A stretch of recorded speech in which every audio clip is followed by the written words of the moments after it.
सभा नोंदवणारे आदरणीय हरिभक्तीपरायण गुरुवारी आप्पासाहेब महाराज भोसले नाना यांचा या ठिकाणी सन्मान आहे. चालू केलं.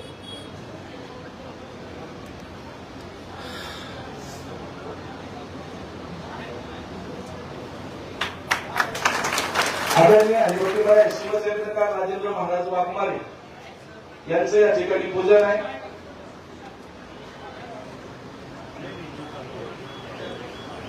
त्यानंतर हरिभक्तीपरायण ज्यांनी आपल्या आंतरवाली सराटी या नगरीमध्ये कीर्तन महोत्सवामध्ये सगळ्यात महत्वाची भागीदारी जिम्मेदारी निवडली आदरणीय महंत महादेव महाराजगिरी यांचा या ठिकाणी सन्मान आहे. त्यानंतर हरिभक्तीपरायण आदरणीय डॉक्टर नाना महाराज कदम यांचा या ठिकाणी सन्मान आहे.